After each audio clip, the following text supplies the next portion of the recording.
Hey guys, it's Brett. Thanks for dropping by my channel. So today I'm really happy to share with you the conversation I had with Sabrina Reeves about her new book and debut novel, I should add, Little Crosses. It's a really fantastic book about a mother and a daughter and a crisis that kind of takes place. I will let her talk more about that, but a little bit about Sabrina. She grew up in Boston and New York, currently lives in Montreal. Her artistic practice has primarily been in writing performance text and plays. She founded the performance company Bluemouth Inc., with whom she's written and staged over a dozen original works and performed all over the world. In 2018, she completed an MFA in creative writing at Concordia University, where she was awarded the Dean of Arts and Sciences Award for Excellence in Creative Writing. We had a really good time talking about this, and on a side note, had a lot of laughs. So I hope you enjoy. Sit back and relax and enjoy this conversation with Sabrina Reeves and Little Crosses. All right, so I'm so happy to have Sabrina Reeves with me today. Not only because her book is so beautiful and it's just so fantastic, but the special place that she holds in my heart, not just as a writer, but as a friend. And I've known her for many, many years, way back to our days in Carnegie Mellon University. So thank you so much for being here today. I so appreciate it. It's so fantastic seeing you. Um, we have a thing So that we happy to sometimes, be here. we have a thing sometimes that Chip, my husband, has a his mom has a place up in Cape Breton, Nova Scotia. So we would go up there in the summertime, and on the way we would route through Montreal where Sabrina lives. So I get to see her, if not every year, at least every other year.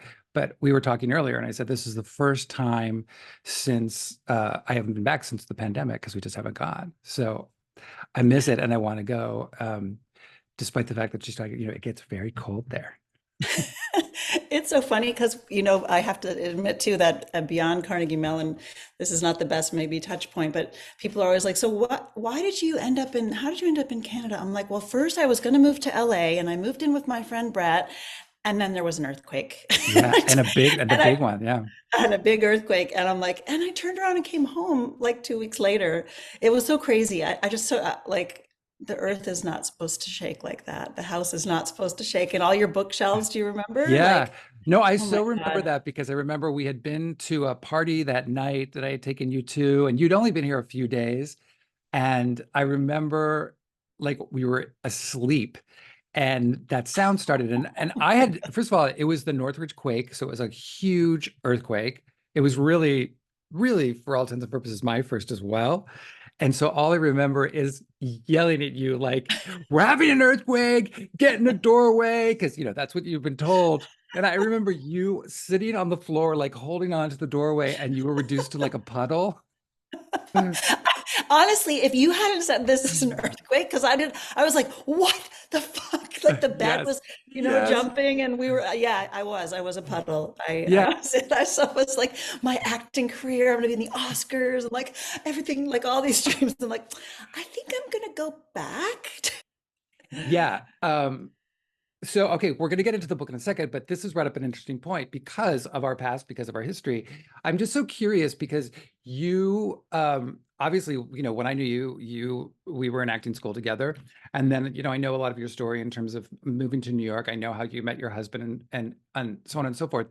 I also know, with your work with the theater company that you helped create, or the performance company that you helped create in Montreal, you started, and I assume is at the beginning for you of when you started your writing, because I'm so interested in terms of the transition and also beyond that, how has the experience been of moving from, a kind of collaborative art of writing with other people for performance, moving to something that's so singular and solitary? Yeah. Well, the first thing was kind of like moving from New York, or moving away from New York or LA, felt like that was a whole life that was I was choosing to leave or choosing to go away from. And it was such a huge thing for me, even to arrive in a city where it was so quiet, and there was like people speaking different languages, and Mm. it just, I was like, where am I, what's happening? And so the first part of it was kind of like, okay, I'm not acting right now. And then David introduced me to these two people. He's like, they're doing a thing tonight, they're just looking for an actor for one night, can you just do this? I'm like, yeah, yeah, sure, sure. And it was like a 15-minute sort of works in progress. And it was such a crazy thing. Like, it was these two friends who I ended up starting with the company with, and now we're having our 25th anniversary fundraiser in about 3 weeks. Amazing. So it's been, yeah, a long time. But she was throwing him against the wall, and I was supposed to speak these lines, and they're like, monotone, don't act, no emotion. I'm like, what? Like, I spent years trying to be natural. Yes. You know how much And it money I was just, spent to get to emotion? I know, this voice, this perfect speech. But I just was introduced to this whole world of performance, and that we could be writing our own material and creating, and we could make something, as opposed to as an actor, I had accepted that I was going to be a piece of somebody else's work. I would be told Yeah. what my lines were.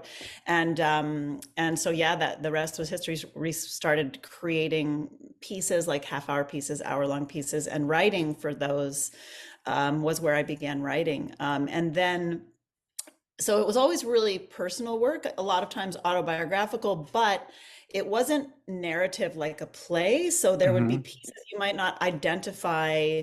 Like, an example is, I wrote after I gave birth to my first child, I wrote this sort of poem about the the agony of labor, like, and it was turned in by our sound designer, turned it into this kind of dirge music, and then Lucy, who's one of the choreographers, created a piece of movement to it. So you could say, like, oh, that was about, but by the end of it, it's not about my experience. It's just kind of these materials that get put together and then create a performative piece. So then what happened was, yeah, I had my children, and I took a break, and I was kind of, as new mothers or something, it's like, oh my God, my life's ending. I've just had a child. So I just Hmm. started Hmm. writing. I was like, as soon as they're grown, I'm going to have my next. And I wrote a one-person show, which I did here. And then I really loved writing. And I was like, I got a lot of feedback, like, this is really good. And so then I applied to do my master's at that point, and that's kind of was the transition. But is it a natural thing now for you? Do you like that experience of kind of the solitariness of writing? Writing, I do, and I think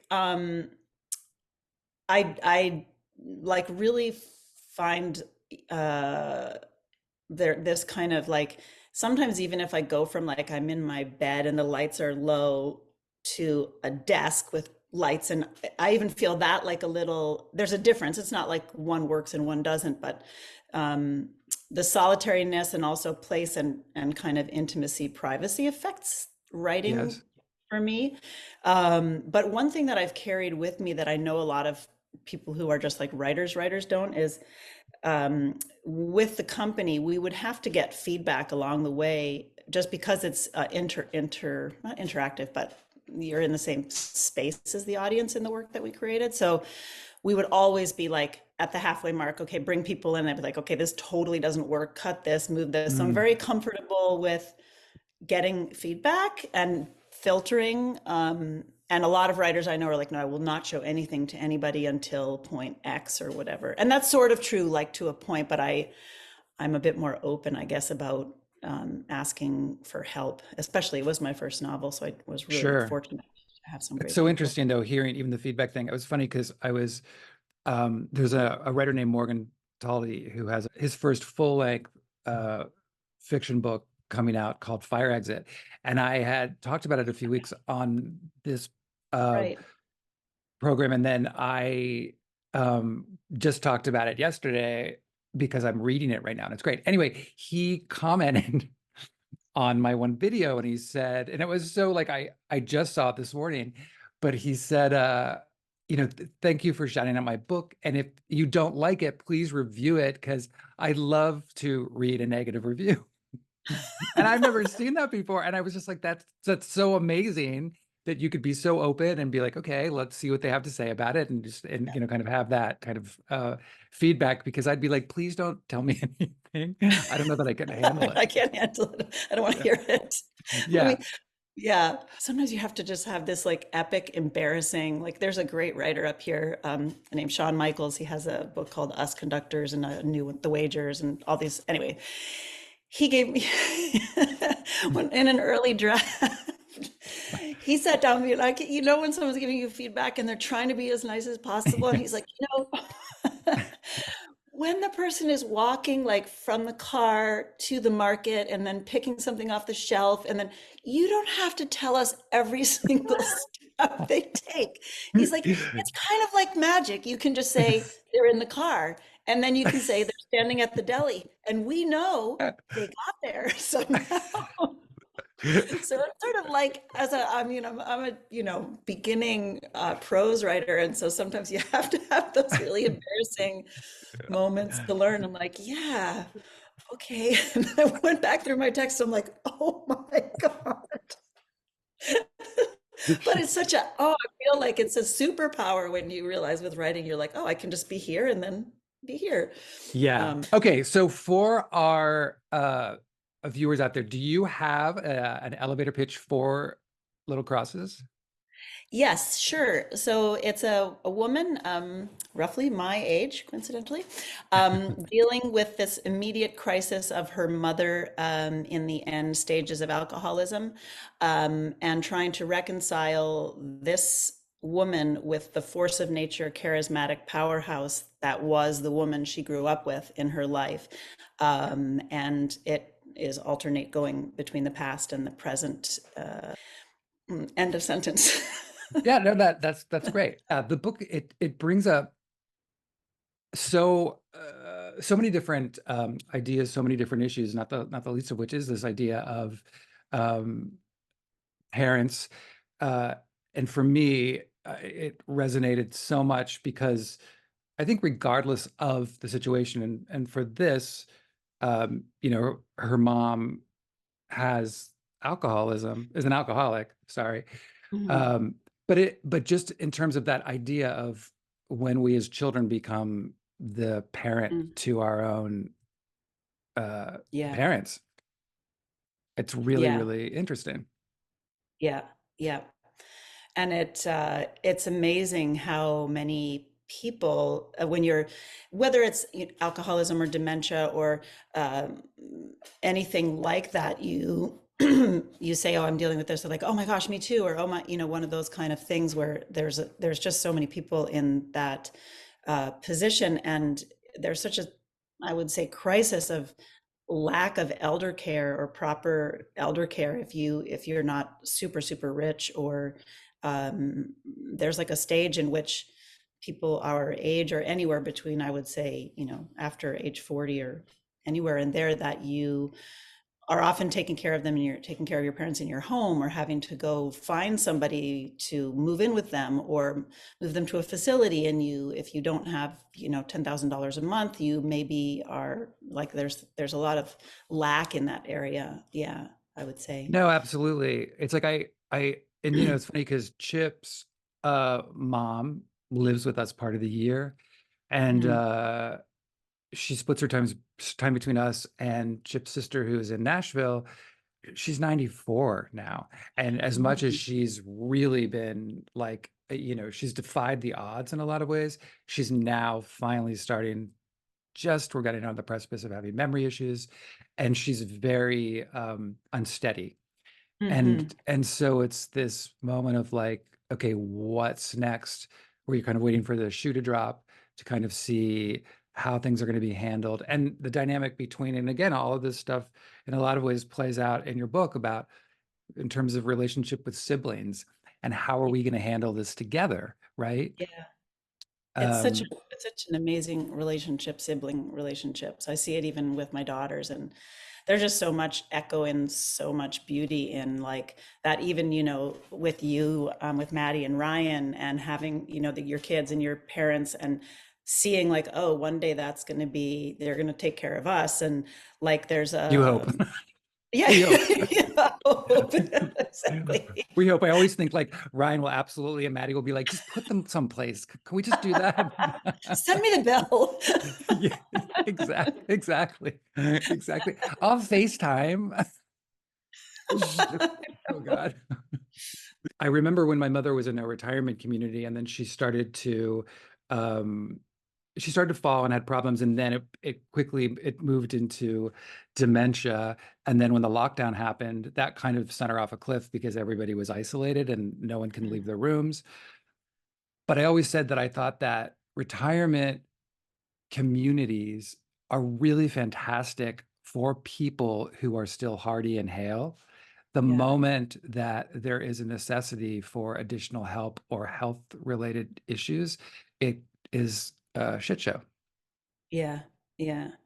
It's real like we felt so lucky and the with the place that my mom ended up in. But at the time, it's just I think when you're a healthy person and you're looking for you're in the situation where your parent has dementia and you're assessing a place kind of based on this criteria of like, oh, what a big, beautiful room, and look at these hallways, or things Right. that don't matter to them at all. Like they need to feel sort of held and comfortable and safe. And this we have a wonderful spot that we found for my mom, which I write about in at the end of the book. It's they view the house as a house, and they're all a family, and everything's open. And but it was so expensive. I mean, it's like not everybody's going to be able to do that, and it's No. a kind of a hard and in the case in the as it outlined in the book, it comes on very suddenly, like this need to make these decisions that you didn't know where you were going to be faced with that. Sure. Yeah. Now, one of the things that you kind of jumped and we were going to address when you said my mom, and I Oh when we yes. were saying in the beginning, I felt like going in, I knew too much. But this story is very autobiographical for you. Obviously, it's fiction based on fact. Can you talk a little bit about that? Yeah, for sure. As I said kind of earlier, as I went in to do a master's in creative writing in 2017, and at the time I had in mind this like really complex idea for like a young adult novel that was based on Jungian archetypes, and I had this whole like thing mapped out. And to be honest, like that was when the shit was hitting the fan, and Mm, I was flying out. I had to fly out to New Mexico pretty much every 4 to 5 weeks because it would be like having to get her license taken away. She was being evicted, like just one thing after another. And it was David who just said, "Why are you writing this thing that has no meaning? Like, not that it has no meaning to me. When in my journal, I just like, I was documenting so much stuff, mostly just because I couldn't believe it. Like, I was like, I can't believe this is happening." And I'm really thankful that I did. I mean, I guess that's how it came about that I started to write the book, just because I was studying writing and I was documenting and writing for my brothers as well, like because it would be I would fly out or my brother would fly out, um, and uh, it began that way. And I'm really happy that I did because I think, number one, I think you, with things that are of traumatic of that nature, you block them out. Like I wouldn't, mm, so much of it, I would definitely not have remembered. And not that I want to remember everything, but I want to know that we tried everything, that we did everything we sure. could. And sometimes even for me, I read the book, I'm like, oh yeah, we really did. We did as much as is possible. So just on kind of a practical level, that was um, very personal and very. I'm glad that I did it, I guess. Yeah. I do want to talk just a little bit about just the character of Nina, Mm. her mom, um, because she is such a force of nature. She is such an incredible character. Um, so talk a little bit about her. Well, first of all, like character, she was such a character. Like when you, I think as a kid, when you know, you grow, you're in that life, so you don't know there's other. You don't really have a comparative basis to say like, wow, this is something else. But Sure. as you get older and you meet other, you know, you're out and you're like, she's not really like other moms, or you know, and everyone, oh, she's so creative, she's so all these sort of positive adjectives.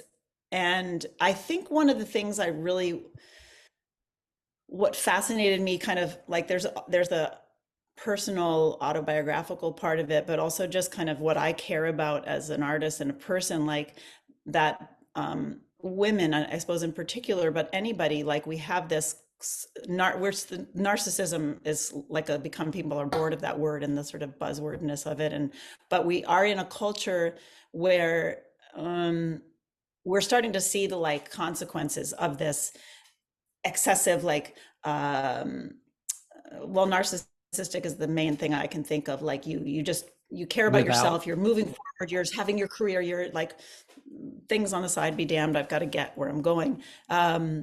And I think with my mom, like there was so many positive sides to it, but also just so much devastating. Like there's a part where I was sort of having Cassie's having a conversation with her father, and he's like, "Your mother's like a motorboat leaking oil. You're going along and looking at the beautiful scenery and the trees and the sun, and you're not aware Mm. of the like wake of oil you're leaving behind."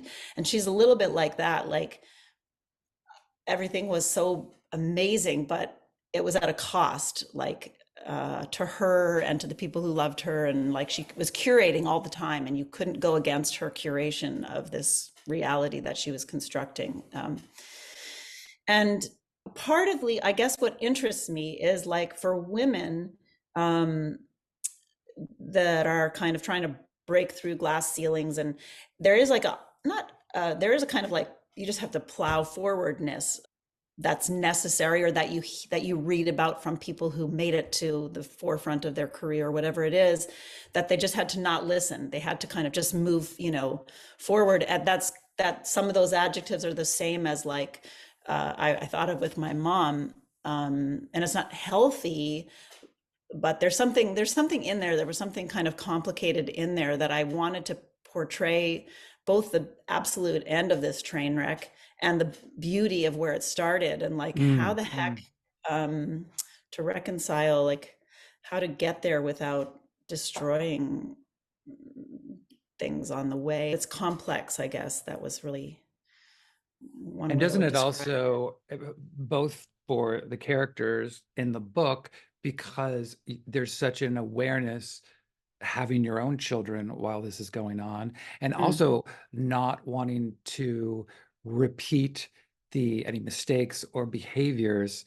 I think we all face that as parents. I'm like, I'm not going to do that what my parents did, or I'm going to do this, or I'm going to set up this kind of life. And in the book, they're growing up. It was a very kind of, in a lot of ways, the non-traditional childhood. Do you know what I mean? right. And it was fun, and it was ups and downs, and it was, um, and I know people like this in terms of, for lack of a better way, artistic families, right? Yeah. Who have a very bright and dynamic life. And these kids who are growing up, and whether it's because an artistic life can also lend itself to financial risk, to all these different things, Yeah. to, are we going to have medical coverage this month? Yeah. Are we going to have the necessities? Are we going to have food on the table, to be able to deal all of these things which come up in, this kind of life that comes up in this book? That's it, 100%, 100%. And there's a chapter that's one of like in the which is kind of one of my favorite sort of thoughts and views about my mom is she built her house in New Mexico. It's called Wetlands, is the I don't remember if anyway, she built her house on an area that she wasn't supposed to be able to build on because it was wetlands out in New Mhm. Mexico. But ultimately, like she ends up doing this almost like Frank Lloyd Wright, kind of using the water. Like she brings in all this old like crushed stone and stuff and creates this waterways that move underneath the house and spill into this pond. And there's an actual waterfall in the house.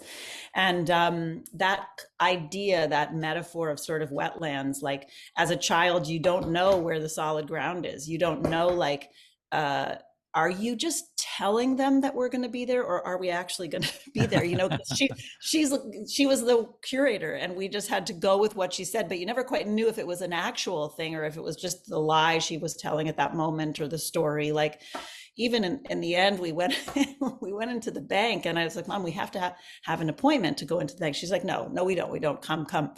And we're standing at the bank, and she's like, I need to see Jonathan right now. And they're like, well, he's with somebody. And she's like, I just had hip surgery and I cannot sit down. So, and I'm like, what? Like these kind of things. She'd just say whatever sometimes, to kind of move forward, like, and cut the line and, that's that sort of thing. And it was so entertaining. And you're just kind of, part of you is being blown away. And the other part of you is like, I just want to do the normal way and like, call, make an appointment, sit Right. down, see the person when you're supposed to see them, not always try to be cutting corners. And anyway, the funny tag of that was like, because this whole chapter of her building her house on wetlands, I was going to call the book Wetlands. And my editor was like, well, we Googled it and there's a lot of porn. I know. So it is called Little Crosses instead of Wetlands. But In the book, Hugh, Mm, who is this character who is involved with your mom, marries your mom, and mhm, so it's a stepfather to you. And there's this very sweet moment when he gives you a journal. And so it just made me think, mm. like, Ed, have you always journaled? Because you just mentioned it now. You were like, I wrote my journal. Had you always kept a journal? Had you always done that? Yeah. Yeah, and it's like a funny thing because I see photographs of like, childhood, and I wherever I am, like on the table next to me, there's like two journal books and a couple books. Like I'm sure like the amount that you read, you probably are like, oh my God, I've always like, flowers in the attic. And you look back Yes. on your Oh my God, own life, yes. right? And and now Petals it's on the fun. wind, if there be thorns, all of them. The whole collection. They're the Yes. best. Oh Yeah, my God, incest in the attic. What could be better? mhm, Um, totally. but now my two daughters are the same. Like they don't leave the house without a book and a journal. I'm Oh like, my we're going to gosh. the movies. They're like, you never know. You just never know. Like, but it's I don't know. I've always yeah, written, and sometimes it's journaling and sometimes it's kind of like little observations or collecting, I guess I would say. Yeah. That's amazing. I remember I had to keep a journal I had a high school like performing arts class. And now that I think back about it, it actually was really messed up because we had to keep a journal and then weekly Turn you it had to turn it in. That's, and get graded on it. yes, that's exactly D, right. sorry. That's exactly right. Like, did you really share enough? You know what I mean? Like, and I think back and I was Boring. like, exactly. And I'm like going back to like my, 17-year-old self. I was probably, it was half of like trying to put something in, and half trying, you probably were embellishing all these things. You know what I Yeah. mean? Like, I really felt like I wanted to stab my brother to death. You know what I mean? And at what point, like, would something come up that the teacher would be like, huh, maybe I should Call call the someone. parents? Oh my gosh, I remember that. And Oh, that would never happen now. Could you imagine a teacher saying to a group of students, I want you to write your feelings down in a book and give it to me? I'll return it with a grade. Oh, yeah. Yeah, exactly. It would be like fired. I remember that too about Carnegie Mellon, like doing some exercise, like 2 minutes alone in your room, and just like Yeah. sleepless nights of like, oh my God, how personal it's going to be, and and I'm gonna dredge up this memory of these 2 minutes that, and then you get like a C plus or something.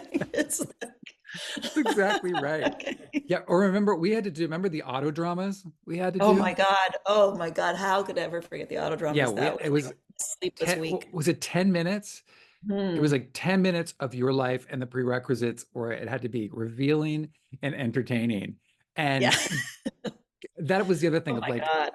and They were finding out incredible too though. many things about too many people that Oh. you just didn't want to know. But yeah, amazing. And there were many times that someone would go and you were like, wow, that happened to you. Oh my gosh, but they were, what I remember about those, and that was partly, and one thing I loved about Mel was the creativity, like the things that were told. But I mean, I specifically remember like four or five of them, just like, wow, that is like either what a simple format to just so completely like, Yeah. or what. what a creative idea to use this.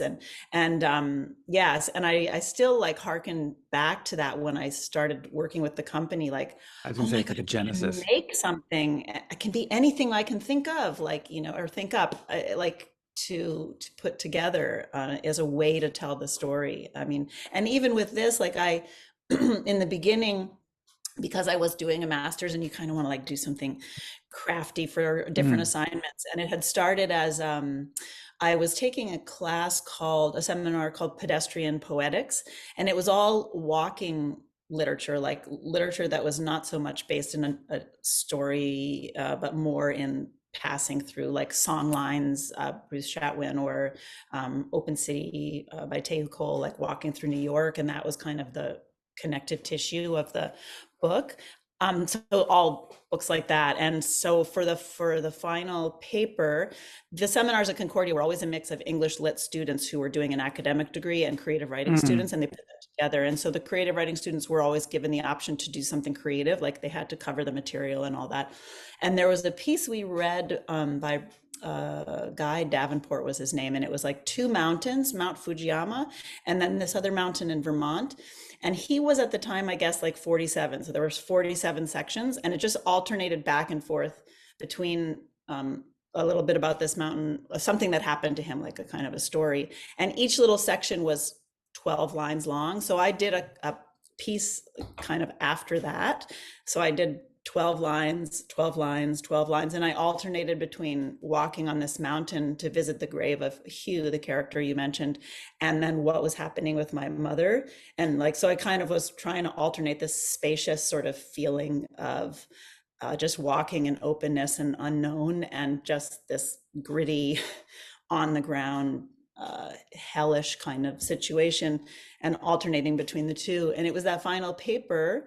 At the time, Peter Behrens, who is a really great writer, wrote this book, Law of Dreams. And I was his TA, and he read it and he's like, you have to turn this into a book. Like, this is really something else. Like and that was the start of the book. And a lot of the material that are like in the beginning part and the detox and stuff, a lot of that was poem that had begun as poems because I was taking a mm. poetry seminar. So um, it was really fun to kind of, how can I creatively like make this something, even though it's mine and my story, but I don't want to just be like, here, I'm going to tell you here's my shit. Like, how can I Right. mold this into something that you're going to find beautiful and resonant, and speak to speak to people? And one question that often people are asking are like, do you feel like you're revealing too much about, um, alcoholism, or how dark it gets? And I just feel like when you're with any art, if you're touching on something like that and you only go halfway, it's not really fair to the people who are actually enduring it, because it's like watering Sure. down, and it's not going to Sure. resonate with those people, I guess. Yeah, and I don't feel with the book that it doesn't it sure certainly it's very realistic and it has these moments that are um incredibly sad, but it's not a sad novel to me. I Mm. think that ultimately it moves through and there's hope because of Cassie's journey. I think that there is that. I don't think it's, you know, certainly we've all read those books where you're like, oh my God, can one more awful thing happen? And this is just killing me. And so it's not. I don't think it's that. So, thank you so much for being here today. It's just so delightful seeing you. I feel it sounds weird to say, but I'm so proud of you Mm. because it's just I just think it's such an incredible milestone. The book is so beautiful. I want to hold it up so everyone could see it. And please buy it. Go to bookshop.org or wherever you get your books from and order it. Um, is it on audio too? I didn't know if it's Not yet, not yet. No. okay. Yeah. All right. But it's a really, really beautiful, wonderful book and you should be, I'm sure you are, you should be so proud because it's just so terrific. So Thank you so much, Brett. Thank you for having me. It's so great to see you and to talk you to you. too. All Yeah. right. We'll talk soon. Okay, bye.